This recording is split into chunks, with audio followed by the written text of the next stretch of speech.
dust storm, man. Nobody calls Han Solo a bitch. Bring him on. I prefer a straight fight to all this sneaking around. I don't know where you get your delusions, laser brain. Oh, come on, bro. It's the wars.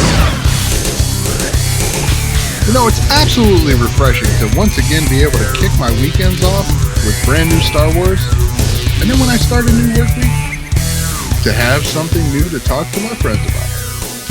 This is The Wars and More. I'm Joe. And of course with me is my good buddy Doug. Hey Doug, how you doing this week? Doing pretty good, Joe. How you doing?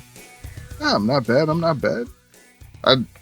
Fresh Star Wars, right? Absolutely. It's nice to have it every week again. Yeah. We got spoiled for so long with the Clone Wars and with, Rebels. Oh, yeah. Now whenever we see a break, we're like, man, what are we going to do? I know. What are we going to do with ourselves? Oh, my gosh. There's not Star Wars coming at me from every angle. Yeah. But hey. So, yeah, I mean, and we'll get to that. We're still going to maintain our courtesy, right? We're going to put the Bad Batch at the end of the episode. So, right. We don't just like hit you with it. Here's all the new stuff that happened. Give you time. Yes. But in other news, Star Wars Celebration was postponed this year. Right. Last year. Yeah. Yeah. I think it all blends together, man. Yeah. All blends together. I was going to say there was something going on that made it delayed. I don't know. Yeah. It's things are looking up though. Originally rescheduled to take place August 18th through the 21st in 2022, has now been rescheduled to take place even sooner, May 26th through the 29th, 2022. Ooh, okay. So that's exciting and kind of a positive. It's really positive news, right? Sure. We keep hearing about delays and cancellations and things like that. Like, is it ever going to get better? Well, this is one sign that someday it might get better. Right. At least there's some optimism, coming from promoters and stuff. So, that is right at the time when you think about it. Because I believe the original A New Hope was released on May 25th. So, nice. Yeah. It's right around the original release time. So, kind of cool. Yeah. They probably didn't want to start on a Wednesday, right? Right. I'm just guessing that it's Wednesday. That would be the 25th. Yeah. So, that'll be Memorial Day weekend then. Okay. Yes. So, yeah, the 25th would have been a Wednesday. But, yes, it would be... Yes. Yes, it would be Memorial Day weekend 2022. Okay. So, oh man, when you think about it, that's going to be nice because you already got a day scheduled off, usually. Yeah, I know. I was just thinking that. It's like, oh man, because I was really going to push this other part. Like, ticket refund requests must be submitted before June 11th, 2021. And I was going to encourage everyone to go ahead and get those refunds so I can get tickets. Ah, I see. There's a method to your madness here. You're conniving. Yeah, I like it. The one benefit to it being pushed out is like, oh, I can do this one. This one was too soon after Chicago. I was like, I'm still recovering. Right. So, but that just means that if any tickets that do come available for Memorial Day weekend, those are going to get swallowed up fast because you got that Monday off. Yeah, exactly. So, yeah. Damn it. I'd like to change, and then I saw that. Well, sorry. They do like doing holidays, apparently, because I've been there on Easter weekend. Oh, interesting. I don't know if it's if they were intending it to be convenient. It's possible. Most people get an extra day off of work. This would be, less of a burden, right? Right. Even though when you pick Easter weekend, like a lot of people, Yeah, they're skipping out Easter dinner with their family Exactly. to go watch Star Wars stuff. Yeah. Sorry, Mom. Star Wars. Yep. I had to pick. You lost. Exactly. You lose. But yeah, I mean, it's like I said, it's exciting to see it moved up. Some positive news for a change. Heck yeah. Very cool. All right. So we talked about all the stuff that came out on May 4th, right? Last week. Right. One thing we didn't mention was, I don't think we mentioned it, was there was a Simpsons short that came out called The Force Awakens from its nap. Oh, yeah. Yep. It followed Maggie through a little Star Wars type adventure, right? Yeah. Daycare. Yeah. Not going to go over the episode, but there was some comments made by the executive producer, Al Jean, that I found interesting. Okay. Yeah. It says there was a scene where we had the parents picking up the kids and the Mandalorian was one of them. What happened was once we hit on it as a story between Maggie and BB-8, we just eliminated everything that wasn't pertinent to the story. Okay. I don't know why I went over that. But there was a character from the Mandalorian that they just weren't allowed to touch. Oh. And that character is Grogu. Yeah. So comments went on to say, Grogu is the most popular character created anywhere in fiction in the last year, and you don't want to overexpose him. And this is where I just put my face in my palm. It was like, what? Right. You don't want to overexpose him. I cannot walk into a grocery store right now, at this very minute, and not see that character's face on something. Right. I mean, it's on cereal, fruit snacks. It's on, Yeah. It's kind of crazy. crazy. Cannot walk anywhere without seeing Grogu somewhere. And we're going to talk about overexposure. Yeah. Now, if I'm to understand correctly, the thing that was cut was when parents were coming to pick up the kids, right? And the Mandalorian comes and picks up Grogu. Right. So that's really not even that big of a thing, No, Doug, you don't understand. That's overexposure. Oh, okay. Huh.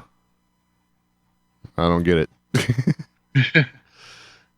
Yeah, I don't know. I mean, I see the point of it not pertaining to the main story, because it didn't. You watched it, right? This episode? Yeah, but it was late. I didn't. Sure. I understand. So it was like a story primarily between Maggie and BB-8, right? Right. And there was a little Darth Maul, it was cute, right? Mm-hmm. But so I don't think, in I don't know, in Simpsons tradition, it would have been just one of those little goofy scenes where you just go, hey, I saw that, Right. My problem is they have not had a problem over the last few years just playing with every story that they're working on or whatever with Lego, right? Oh, right. And I almost kind of think that this is probably like no, we're saving all that for Lego. Oh, really? You think that's the case? I mean, what other sense does that make? Wow. Overexposure? I mean, get the hell out of my face with that. Right. Like this character. Yeah. Overexposure. Come on. Yeah. I mean, they didn't waste a second talking about this character. Not 1 second. Putting it on everything. Doing everything they could.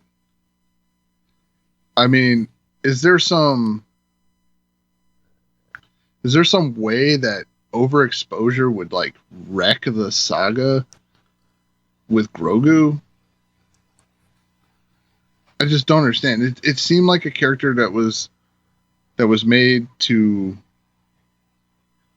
sell merchandise. Well, even with its delayed release, right? To hang on to that surprise element with the premiere of The Mandalorian, it has certainly sold some merchandise. Right. But like I said, when it seems like the intent behind creating a character is merchandising, I feel like using the words like you don't want to overexpose them is like ridiculous. Yeah. Because you could have had any species of character for a child. Sure. For like the future of the Force, right? Yeah. But they chose what they chose. Yeah, absolutely. And they chose it purely for the cuteness factor and merchandise. Right. Well, had no problem running with it up to this point. But now it's like, oh, you can't overexpose them. You know, this is important. Yeah. It's funny. It's funny what they pick and choose to hold sacred now, you know? Yeah, and since when does sacred matter? Like, oh, you can't do that. That's not Star Wars. Right. What? Like, I don't want to be that guy, right? Like, yeah, exactly. But like, I'm just wondering what your decisions are here. Yeah. Like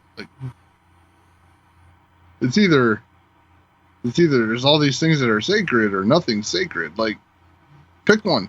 Exactly. So, I just thought that was interesting, and I wanted to poke fun at it a little bit. Yeah, no problem. All right. Sticking with The Mandalorian and poking fun.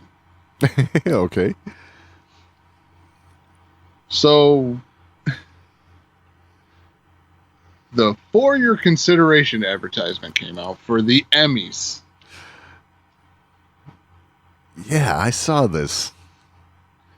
These are the things that Disney's like, hey, you should look at this. This is award worthy, right? Like, right. We want to draw some fantastic. attention. We want to draw some attention to this. Yeah.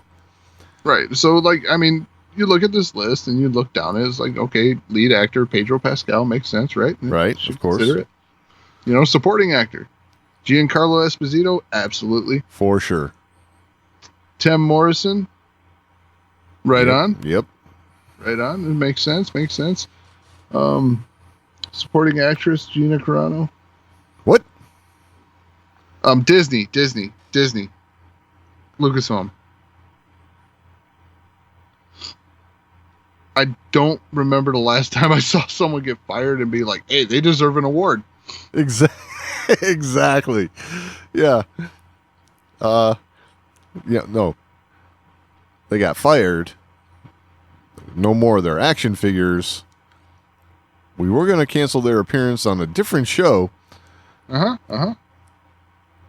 they deserve an award. Yeah, they need an Emmy. They did such a good job. Yeah.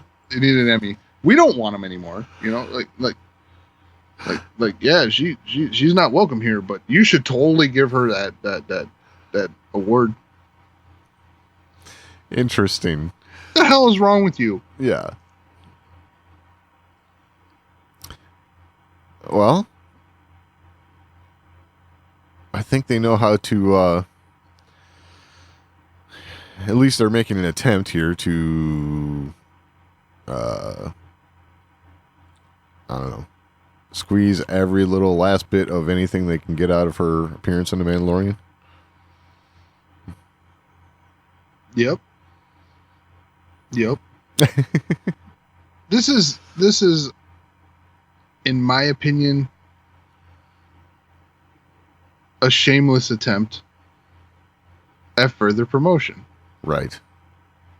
You know, I think when we were discussing this whole thing, you mentioned instead of saying, "Oh, we got 4 Emmys," maybe they could say they got 5 Emmys. They don't want to just toss one away instead of exactly. Yeah. Which I guess this is only 4 that they're in for, but yeah. However it works out, if they can say, if they can say 4 instead of 3, right? Yeah. 4-time Emmy Award winning, that's a prefix then, which is better than 3-time Emmy Award winning. Right. Okay.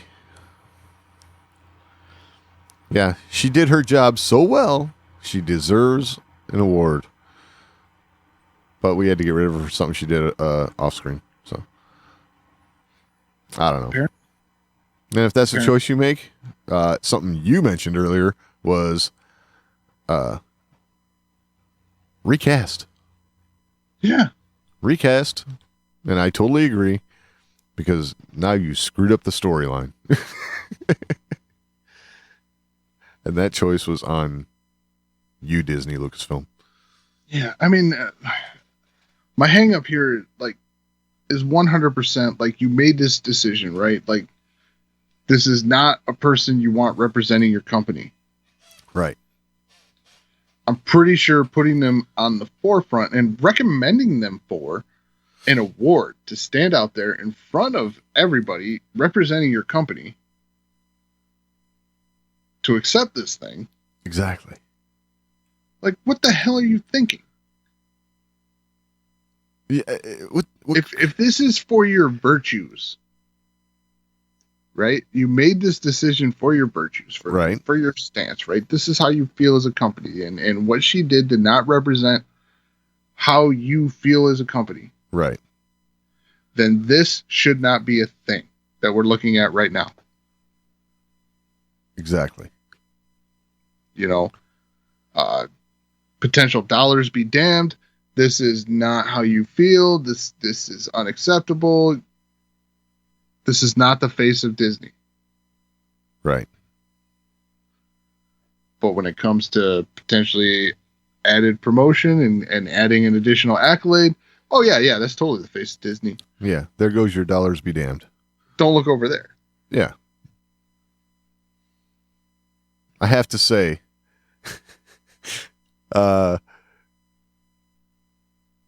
I'm sure that it would be well thought out ahead of time, but I would almost love to see her win this now. Well, I'm with you. Get up there and thank you, Jon Favreau. Thank you, Dave Filoni. Screw all the rest of you.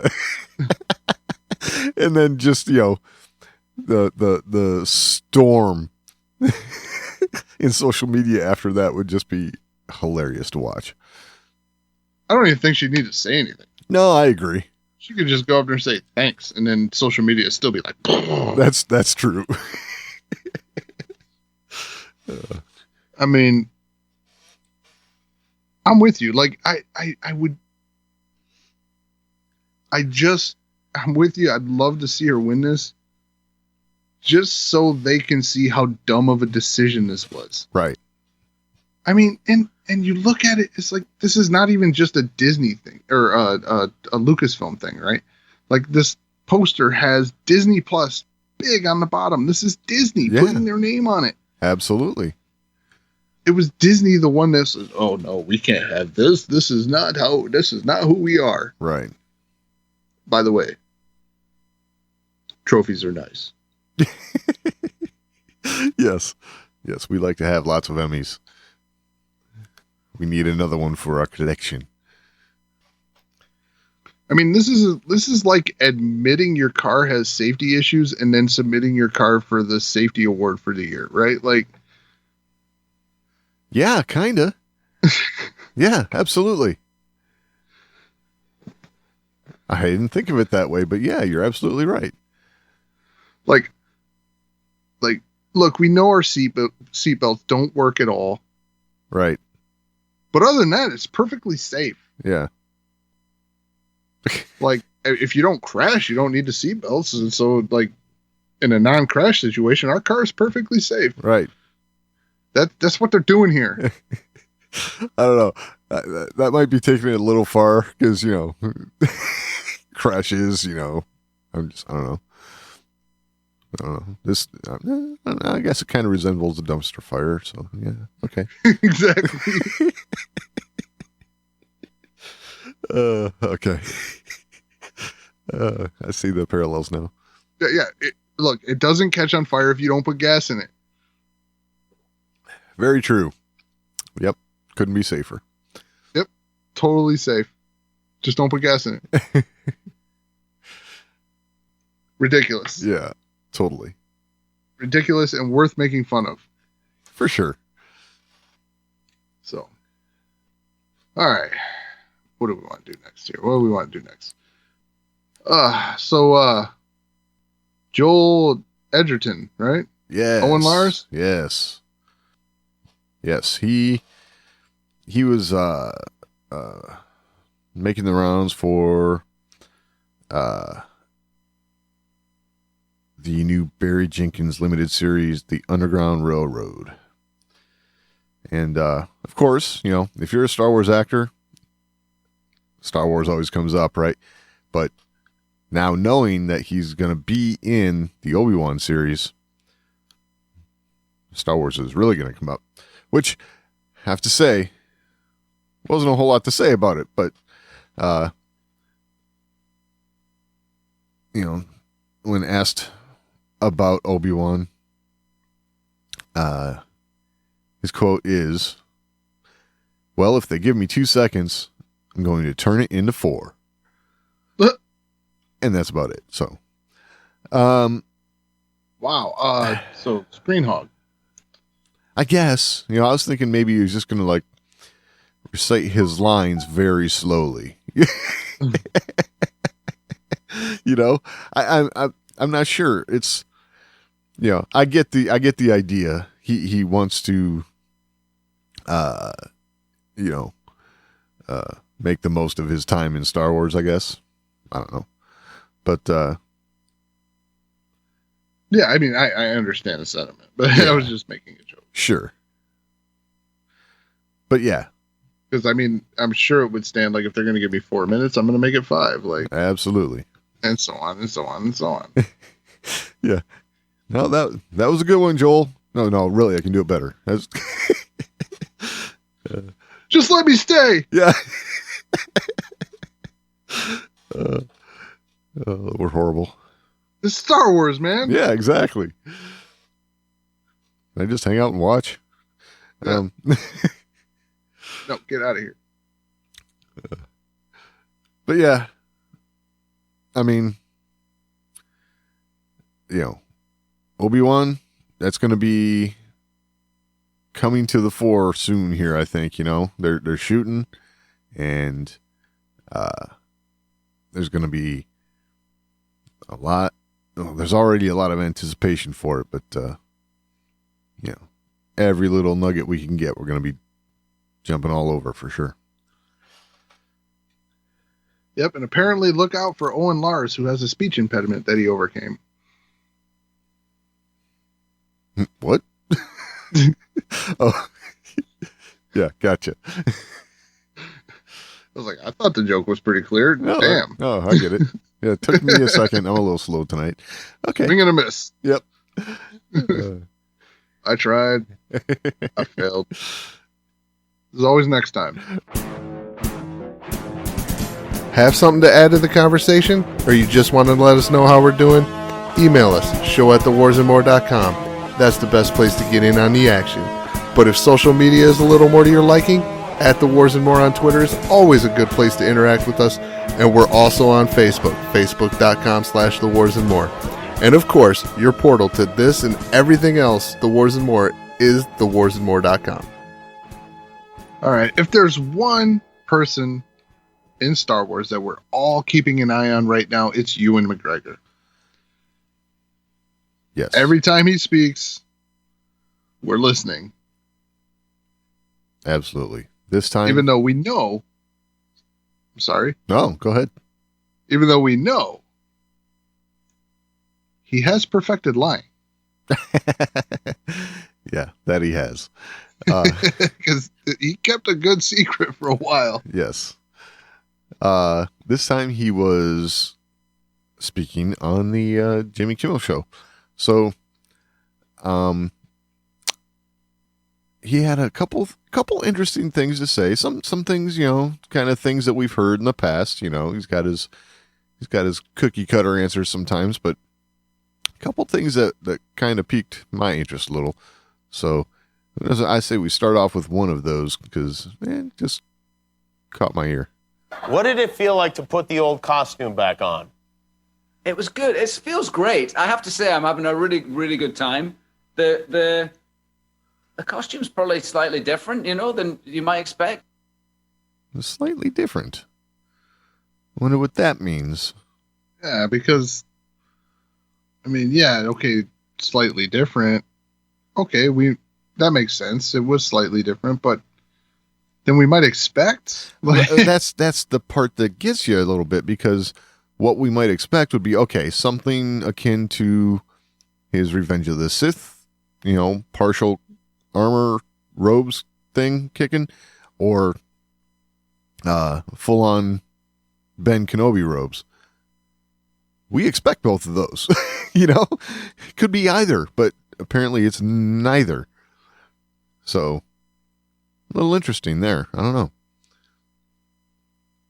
Yeah, that's strange. Something to think about and speculate on a little, I was very confused by this because, the robes he finishes with Revenge of the Sith with are not too far off from what he's wearing in A New Hope. That is true. He finishes in a standard, tunic and robes. Yep. I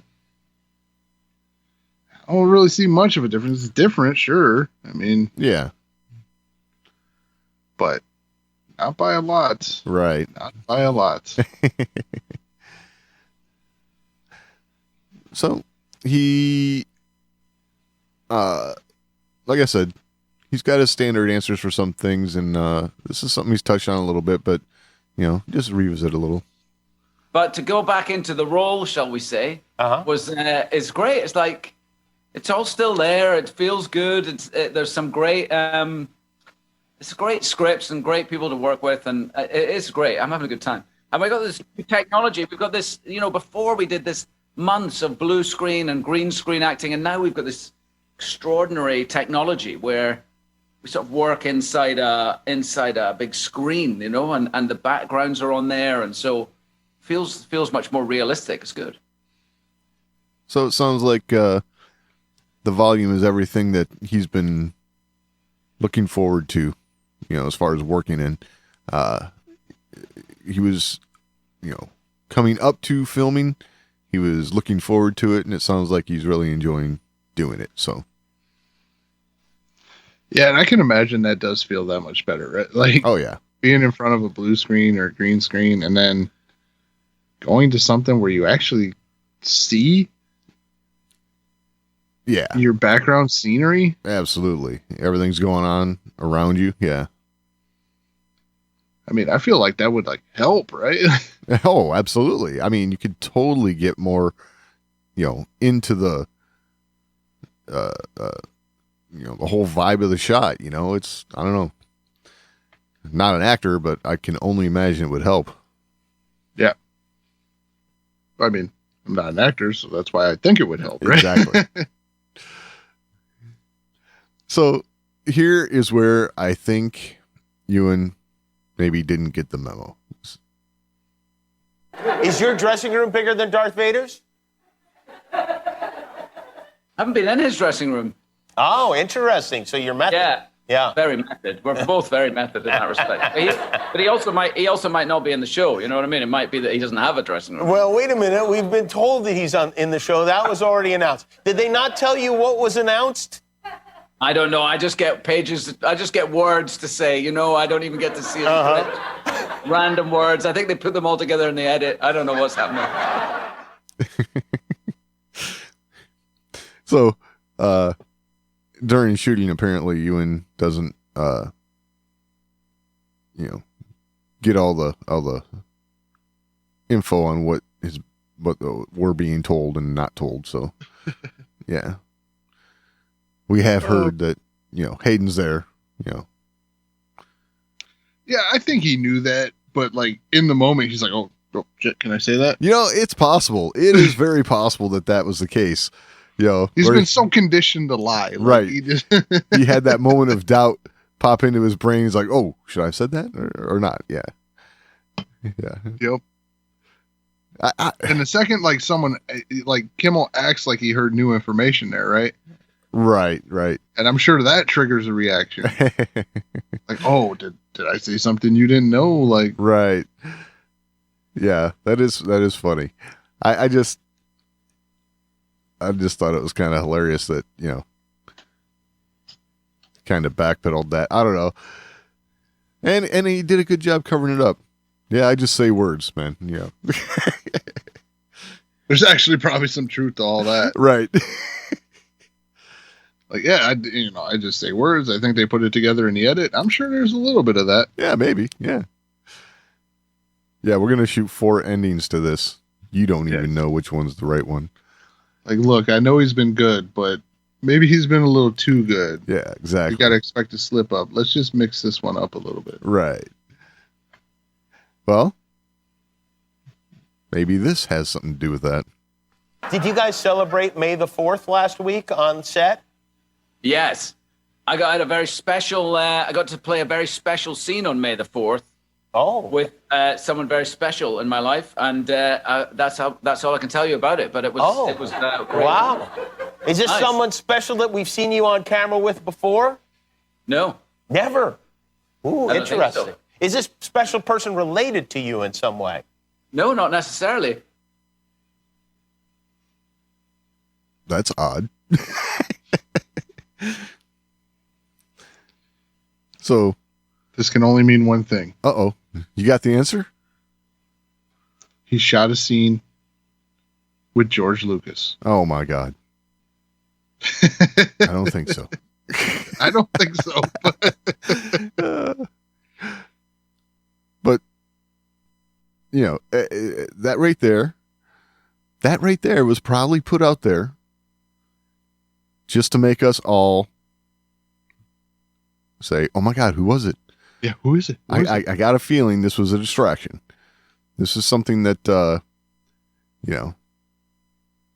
we're all going to be, clamoring to find out. And I don't know how big of a deal it's really going to be, I think it's going to be Vader. Right. You never saw him on screen with Vader. He's taking it literal. Yeah, okay, in the suit. Yep.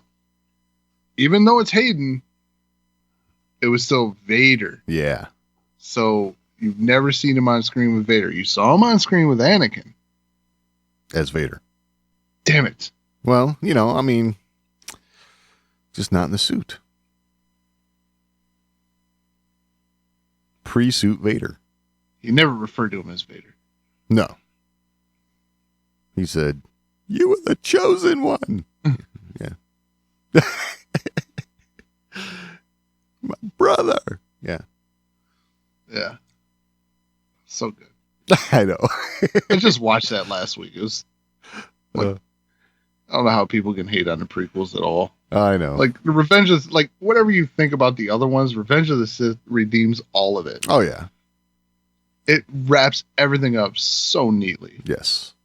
Such a good film. It is a very good film.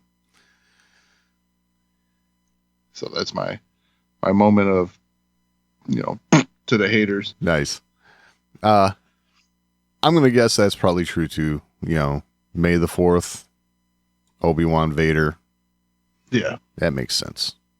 Yeah. I think that's it. You never saw him on screen with in-suit Vader. Right. And you're going to get to. Yeah, I can't wait. And I could see that being someone special to him, right? Like, well, yeah. Yeah, it's one of those things. When you think Star Wars,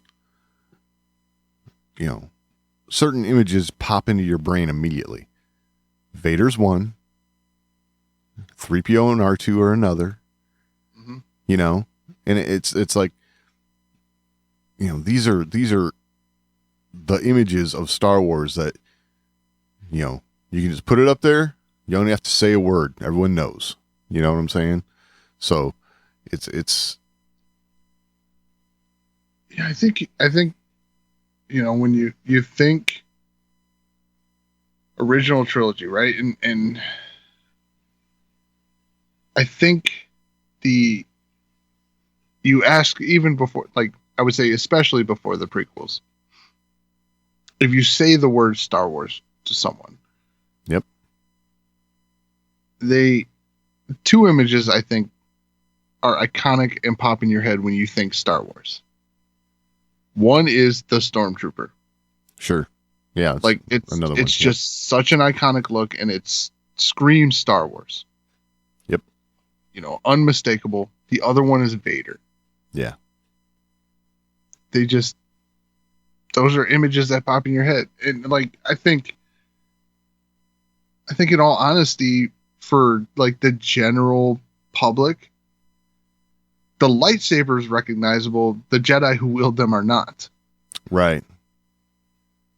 But Vader and Stormtroopers, things like that, are instant recognizable moments, right? Absolutely. That is, like, I think if you put a picture of just Luke Skywalker up, no green lightsaber, things like that, for the general public, it might not click right away. Hey, that's Mark Hamill. He was in Corvette Summer. I understand, but it's the imagery that goes along with it. He was in Corvette Summer. Oh. Anyway. Yeah, I understand how that would confuse everybody. Sorry. But yeah. I mean, it's just one of those things, imagery-wise, right? Right. But if you put that green lightsaber in there, it's like, oh, Star Wars. Yes. Absolutely. Vader, you don't need his lightsaber. No. You don't even have to show the whole damn helmet. It's true. So, it's just unmistakably Star Wars. Yeah. And I think the same goes for the, like, Stormtrooper. Boba Fett's one of those things for some reason. Oh, yeah. Hey, Boba Fett did a really good job of looking cool. Just saying. Yes, I don't disagree. Don't disagree. I've always loved the look of the Mandalorian armor, and Boba Fett is the reason why that was able to go forward. Right. You know, so credit where credit is due. Started a good thing. Yep. Enough's enough. Oh, nice. I kid. Like, I love what they're doing so far with the Mandalorian with Boba Fett. It's been pretty fantastic. Yes. And having Tim Morrison on board for it makes it all that much better. Absolutely. So, yeah. I kid, but seriously. Nice. Up to this point, he didn't have much. Right. All right. Any more here? Or? No. I think we're ready for the last bit here. Yeah. We'll keep an eye on that guy. Oh yeah, I'm sure there's more coming. Yeah, and he's bound to slip up. He's been very good. He's due. Yeah, good luck. Yeah, he's been really good. Dude. He has mastered the deflection. Oh yeah. Absolutely mastered it. It's been impressive to watch. Yes, absolutely. All right. The Bad Batch. Yeah. So this week we're talking about the second episode. Cut. And this one is Cut and Run. Yep. Well, what'd you think? Well, thought it was pretty cool. You know, there's this whole element of you know, Hunter and Omega, like, kind of, like, I don't know what the right word is. You know, they're both still learning, right? You know, that's kind of how the episode ends. But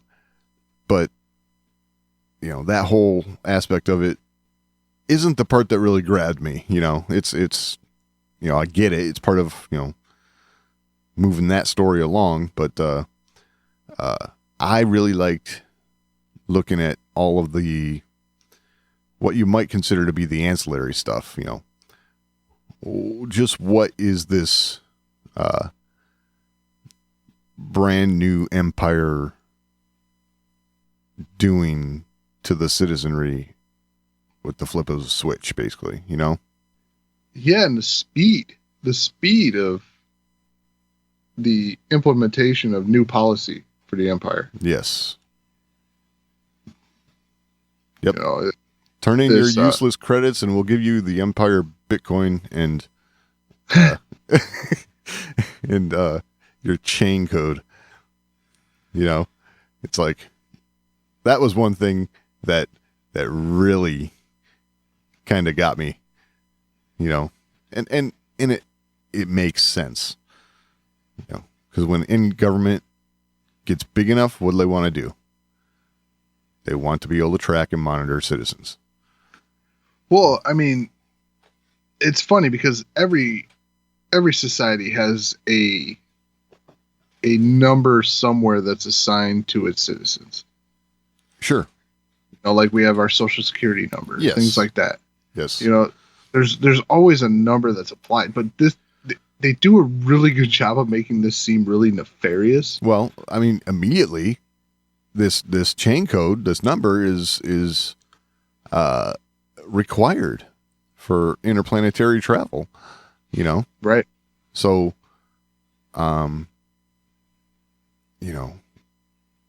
it's one of those things.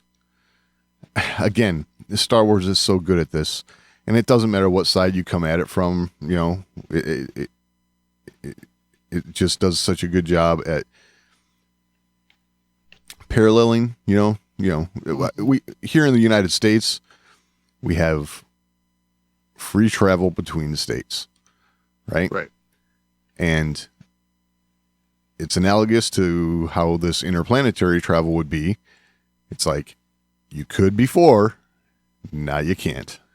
Right. That's the Empire cracking down. I even like the little bits where Tech and Echo are talking. It's like all the clones wanted to have names. Now everyone's getting in line to sign up for numbers. Yeah. It's like, wow. Yeah, that was a nice little, callback to all that. Like, oh yeah, yeah. We saw all that like growing individuality throughout the Clone Wars. Yes. And it kind of highlights, it makes you look at all of the clones now. It's like all of their uniforms are like, that pure white, like they're shinies again. The clones are all uniform. No more of that individuality. And it seems like that happened with a flip of a switch as well. Yeah, they lose all of that. Yep. Individuality. Like even their just demeanor and everything, they're all strictly protocol. Yeah. It's amazing how fast that shift happened. Like exactly. It's those inhibitor chips. Yeah, way more to them than we thought. Right. Because even the way they're treating the citizens, the one guy doesn't have his chain code. He's trying to get on a shuttle, and they're like roughing him up. When have we ever seen clones act like that to civilians?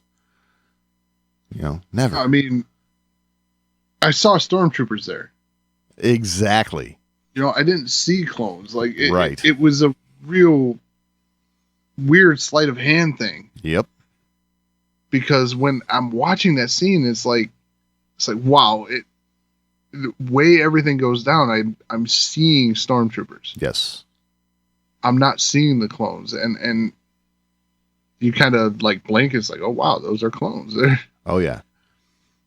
These are the soldiers we saw fighting alongside the Jedi. Exactly. I have a feeling that we might actually end up seeing stormtroopers before the end of this. You know what I'm saying? Oh, well, like, yeah. And you're talking enlisted as well? Right. Not just... Right. You know, that you know, the different uniforms, like the actual stormtrooper uniform armor, might actually be the differentiation between a clone and an enlisted personnel, you know? But then it just, over the course of a few years, changes completely over. I wonder if you see an animosity there in a almost different treatment, right? Right. Like you'll watch the clones get backburnered along the way. Yeah, absolutely. Like I have a feeling the clones are going to end up getting the shaft big time by the end of this. You know, right now they got jobs. You know, according to the giant hologram person in the sky, the war is over. It's time for peace. But you know, here's our peacekeepers. So for now, they got jobs. But clearly, from the last episode, Tarkin is ready to replace them. So yeah, Tarkin's definitely not a fan. Right. So, yeah, once there might be integration with the enlisted alongside the clones, yeah, there could probably be some real, you know, especially with the citizenry being oppressed as much as they are. You know, how you know, it's you get that, you know, if you can't beat them, join them mentality going on. Right. You know. Right, and the push from that is like, you know, your sons, your daughters, your brothers, sisters, they're the soldiers. Yep. Do you want to fight them? No. Exactly. So, and that's probably Tarkin's stance on that will get brought to the forefront before the end here. Yeah. Like, you utilize the population because the population doesn't want to kill their own. Exactly. What's a good deterrent? They're part of it. Yep. Right now, they don't feel part of it. No. No, right now, it's, it looks pretty much like an occupation, you know? And here we have the Bad Batch going to this, you know, Seleucami, right? This small planet where they knew Cut and Sue were, you know, that's where they were to, like, get away from it all, you know?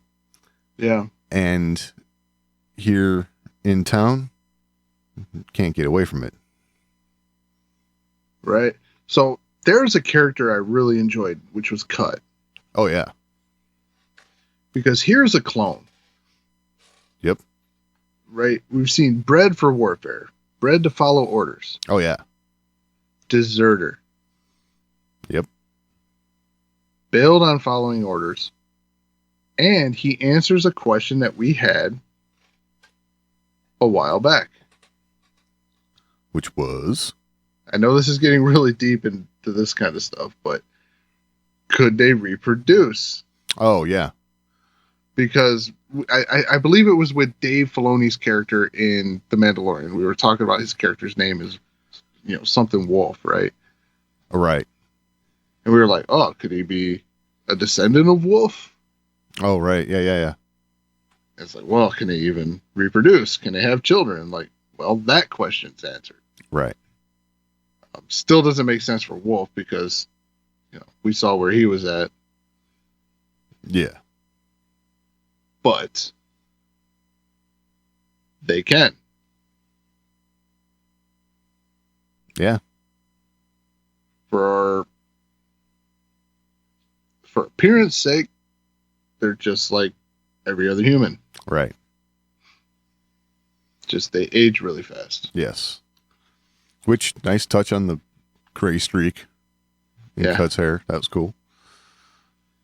Yeah, I really enjoyed that character. His, you know, look, she's not a soldier. Yeah. Can't treat her like that. Yeah, that was. I have to say, the line that I liked was when he's talking to Hunter, and he says, fighting battle droids is nothing compared to raising a kid. That's that was because I can relate, and it's like, yeah, they'll have you pulling your hair out. That's for sure. But you wouldn't trade it for the world. That's for sure. Right. And that's what you got out of him. Yep. Like it's the best thing he's ever done. Yeah. It just, we've seen all this throughout the Clone Wars, the individuality that clones were seeking. He's found it. Oh yeah. So, okay, staying on cut. So he says Rex passed through yesterday. Now, in the context of things, we're talking days, 2-3 days since Order 66. Yep. Right? So, Rex and Ahsoka had to have just parted ways, and Rex couldn't see cut. I think we're further than that. Okay. I'd say we're in the weeks category. Okay. So, it's 2 weeks. Whatever. It's not long after Order 66. Yeah. Because I know the movies and the books and well, not the books, but the movies and the shows, they don't really expand on hyperspace travel, right? Yeah, true. Yeah. How long it takes. Right. But the books are really good at explaining that. Yeah. And it's not as fast as you might think. It's not like you go into hyperspace and in an hour you're, 5-star systems away. That's not true. Right. Some of these things, even though you're traveling at, light speed, it's days. Right. So. Well, regardless, Rex had just passed through, and he had to inform Cut about Order 66. Right. He says, yeah, something about the clones attacking the Jedi or something. And it's like, okay, so now I guess what we're seeing is that, and forgive me if I missed something or if I'm forgetting something. I don't think I am. But wouldn't Cut have had this same thing? I imagine this Order 66 order was kind of like a binary code type thing. Like you had to have part A, the inhibitor chip, and part B, the execution order for Order 66. Yes. Since Cut never saw that, it was never activated on him. Right. That's the only way I can imagine it. So. Yeah, he never received the order. Right. So his chip didn't trigger. Yeah. So I wonder if he's got to worry about that now. Or if he's going to get his inhibitor chip out, or maybe Rex took it out for him. Didn't look like it, but Right. Well, one thing I would say is you notice, and they did a good job of covering their tracks on this, because it's like, well, how did every other trooper get it? You saw their commander get the order, and then everyone else executed it. But they did a good job of covering that with, they keep broadcasting the same thing. Execute Order 66. Right. Yeah, I got that too. Yeah. Wrecker said that. Yeah, I heard that. I heard something about that. But it's just everybody was getting the order. Exactly. Yep. So it wasn't just the commanders and then passing it down. No, that order was broadcast to everyone, but the commanders got personalized. Right.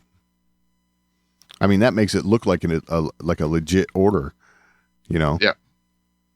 From Palpatine himself. So. Right. Everyone gets a general order, but the commanders are getting detailed orders. Exactly. So, yeah, interesting how, all of that is there. And I love how, as always, with the Clone Wars in the past and Rebels and stuff, they don't, maybe it's the wrong way to put it, but they don't dumb it down for you. We can see all of this without them throwing it in our face. That's what I love about it. So, pretty cool. I do like Tech kind of poking fun at everything being obvious. Oh yeah. Yeah. The whole whatever that thing was, that animal from episode 2. The one that almost got Omega. It was one of the same ones that was in the arena in episode 2. Yeah. I forget what it's called. But yeah, that could have got much worse. Yeah. Well, I saw a funny meme circulating online. It's like, it's Tech saying, "Oh, I knew that Chancellor Palpatine was a Sith Lord." And it was like, "Oh, you're just telling us now?" I thought it was obvious. Exactly. Yes. Yeah. That was the whole bit about the inhibitor chips, right? Yep. Omega's like, "Oh, you mean the inhibitor chips?" Hunter's like, "The what? How else do you think you'd program clones?" Yeah, he's had quite a few of those already in 2 episodes. Yes. Like, with her being a defective clone. I thought it was obvious. Right. Which makes sense, right? Like, if that information is coming so easily to him, he assumes it's coming easily to everyone. Right. Because he's like, I just picked up on it. This is a common problem with a lot of smart people. I mean, yeah. I don't seem to have this issue, but but yeah, sometimes they'll think that, well, everybody gets it because they do, and it's like, oh, maybe not so much. Right. Yeah, I thought it was obvious. Good for you. Yeah.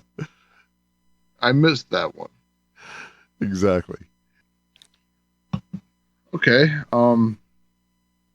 I do like this this structure, right? Yeah. We're leaving each episode. We don't really know where they're going, what they're doing. Right. They're not over teasing us here. Like, we left this episode this week clueless as to where next week could go. True. But I got the feeling this is going to be linear. We're not going to jump around like Clone Wars did in the past. Oh, no. It's going to have to be. I think they've learned that lesson. I mean, but even with learning that lesson, I think it was still okay. Yeah, it was fine. Then. I think that I think happened because George had these story ideas back then, right? Where George was like, well, this story arc happens, right? Yeah, I want to tell this. I want to tell this. And then they move on to something else, and he's like, I was just thinking about that story we did. I'd like to do this extra part of it. It's like, okay, I think it happened that way. Yeah, and it's not like you were jumping around with the same characters. Right. A lot of times you were involving completely different characters, and it might have even been, like a afterthought, like, oh, this should happen before that. Right. It's not so clear that everything was one part of the story or another, one part of the timeline or another. Yeah. Really until later. The only thing they could have done better during Clone Wars was kind of like let us know, hey, this is what we're doing, aside from, the little, hey, we're back on Christophsis, but Right. I know. For me, I never let the timeline jumping around bother me. right. It was never a thing that was super important to me. Right. But in a show like this, I think it needs to stay that way. Yeah. Yeah. I think it does need to be linear because we are kind of moving out of one era, so to speak, and into another, And moving into a really lightly touched era. Yes. We're moving into an era where we now have Darth Vader as we originally knew him. So here's a question. Do you think in this series we're going to get to see Vader? Yep. Oh, yeah, that's going to be awesome. I agree. I think so too. I don't know. I'm really looking forward to that because I think that will happen too. Yeah, I don't think we'll see Vader in action. No, like we won't see him in combat, right? Yeah. I'm not sure. I'm not 100% on that in my opinion, but whatever context we get to see him in, it'd be cool. I'll tell you this, I wouldn't be surprised to see a little nugget in this show that teases Vader's involvement in Obi-Wan. I understand the time is much different, right? Right. You're talking 10 years difference. Yep. But we will see an allusion to that search that he's on. This desire to find a particular individual. I could see that. I could see that happening. And even in this episode, there was kind of like a little spot where they alluded to that because Cut says to Hunter, Hunter says, why don't you all come with us? And Cut says, no, you're wanted men. I got to do what's best for the family. So I love that. And presumably he's a wanted man, right? But he's a lesser level wanted man. Exactly. Yes. So that right there, though, it's, I don't know. Just speculation. Maybe they run across Obi-Wan Kenobi on Tatooine at Mos Eisley, right? And because they're being pursued,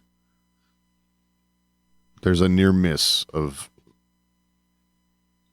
Obi-Wan being discovered, Could see something like that happening. All right. One last thing before we get out of here. Yeah. Omega. Yeah. So we've seen a little more expansion on this character. This is probably going to be an ongoing thing.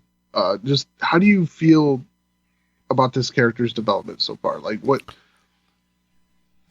what's your gut feeling about this character going forward as well? Like, I have a feeling that there's something about Omega, something big about Omega that we don't know yet. Agreed. I think she is going to either be very special somehow, some way, or she's going to hold the key to something or whatever. She's going to end up being the key to the culmination of this series, in my opinion. They are going to have to get Omega to some place for some reason, and it's going to be something that, in some ancillary way helps everything move forward in the Star Wars timeline. All right. That's what I'm seeing right now. And all the other stuff that's happening with her, like, she sees dirt for the first time and thinks it's amazing. That's just kind of neat, that's just seeing the like you said, the development of the character. It's just, and this is a clone that hasn't seen anything outside of Camino. Right. A very sterile, boring environment. Yes. And seeing the wonder. And I got to say, I like this element between her and Hunter because he sees that wonder in her. Yep. When she had that fascination with dirt, he's smirking back there. Oh yeah. Not only is she going to be important for something involving the story going forward, but she's also going to be the key to this group of clones breaking away from that clone programming, right? Oh yeah. Yeah, okay, they already had a problem with the orders, but still, they have no idea how to live life right outside of military. Right. So some of that the wonder of life, the fascination with things, I think Omega's going to bring that out in the clones. Yes. Yeah, that'll rub off on them. Yes. There'll be a lot of, I never looked at it like that moments. Exactly. So, yeah, it's a fascinating character. And fascinating for a lot of different ways because presumably she's modified off the same template.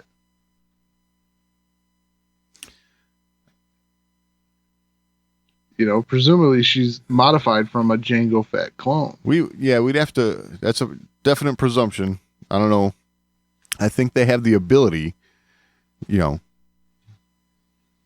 she could be, that could be the case, or, they could have genetic material from somebody else. I think that New Zealand accent they're going with on that is a dead giveaway of what they're going for here. There is that. But I just wonder if, what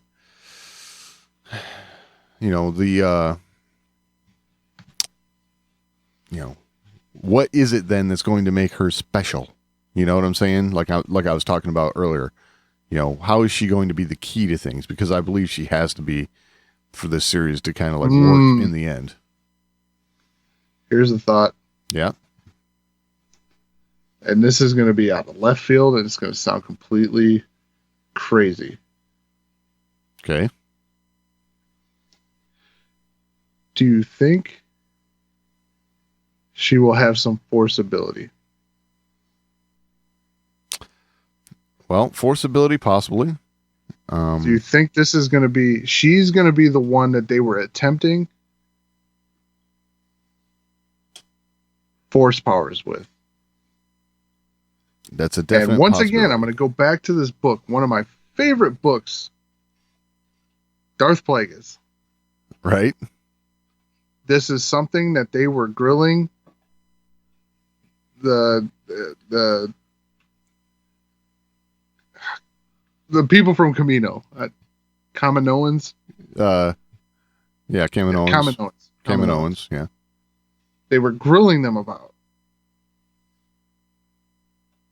And they said it wasn't possible, blah, blah, blah. Right. But I take them as a people who likes a challenge. Right. And probably strive for that. And this may add to the Grogu story later. True. Okay. Yeah. So it very well could be that. That would explain she's never fired a blaster before, but the first time she picks up a blaster, dead on. Takes out Crosshair without actually taking him out. Yeah. Yeah. Was able to hit his weapon.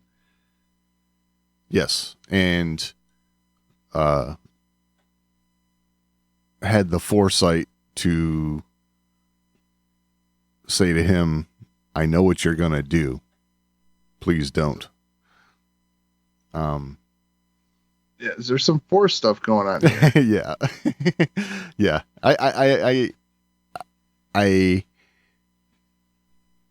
I could definitely see that, and that's probably where it's going to end up going. In some ways, I would almost like it to be something a little different, though, you know? But don't disagree. You know, I have heard people say that,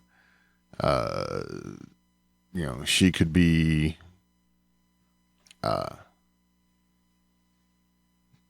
would be Ray's grandmother, you know? So it's like, stop. Yeah, see, that's where I was with that too. It's like, come on now. But wait a second. Ray's grandmother? People say that? Yeah, why? Oh, those people are sick. Okay. Wasn't her grandfather Palpatine? Yeah. Yeah, that's just... Stop it. God, people. Well, so, hey, I don't know. You know, I don't know. A lot of that comes from... It looks 110 at this point. I'm just saying. That's true. Yeah. The Jedi have left me scarred. Yeah. But I just feel like a lot of that is like, you know, let me come up with a hypothesis without really thinking that hard about it, you know. But so yeah, I have a feeling that it's going to come out that she has Force abilities, and that's fine. That's all fine and all. But I would like there to be more than just that fact. You know what I'm saying? I'd like it to be different because it was a cloning process. Yeah. I'd like it to be different. Yeah, for sure. Like, maybe not even like full on Force ability, but just telepath. Right. You know, via the Force. So there's a connection there, but not a Jedi-like connection or a Sith-like connection. Right. But, you know, Omega, right? Like, so, yeah. Between the name, you know, you think like Alpha, Omega, you know, like... Right. So that's the beginning and the end. So Omega's the end. So we have to assume that she's the last clone, I'm guessing. Wow, that was some foresight on their part, right? They knew that was over. Right. Or... Oh, maybe she told them. Or, like, you know, I'm the last one, right? Maybe she's going to be the end of something. We just don't know what that is yet. Yeah. You know, I mean... Yeah, interesting character. Yeah. The show's got a lot going on, man. It's... For sure. They continue to outdo themselves. And very excited for next week, because I have no idea where this is going. That was a cliffhanger of... Well, not really, like, not a cliffhanger, like... Right. They wrapped it up. Now we don't know what's going on. Yeah. And again, like you said, that's good because, you know, keeps us guessing. Yep. All right. Well, if you have anything to add, you can always email us, show@thewarsofmore.com. That's the best way to get a hold of us. We're also on social media. We're at The Wars of More on Twitter, facebook.com/thewarsofmore. You can find all that and all the ways to find the show over at thewarsofmore.com. Any final thoughts this week, Doug? No, I think that about covers it. All right. We will talk next week.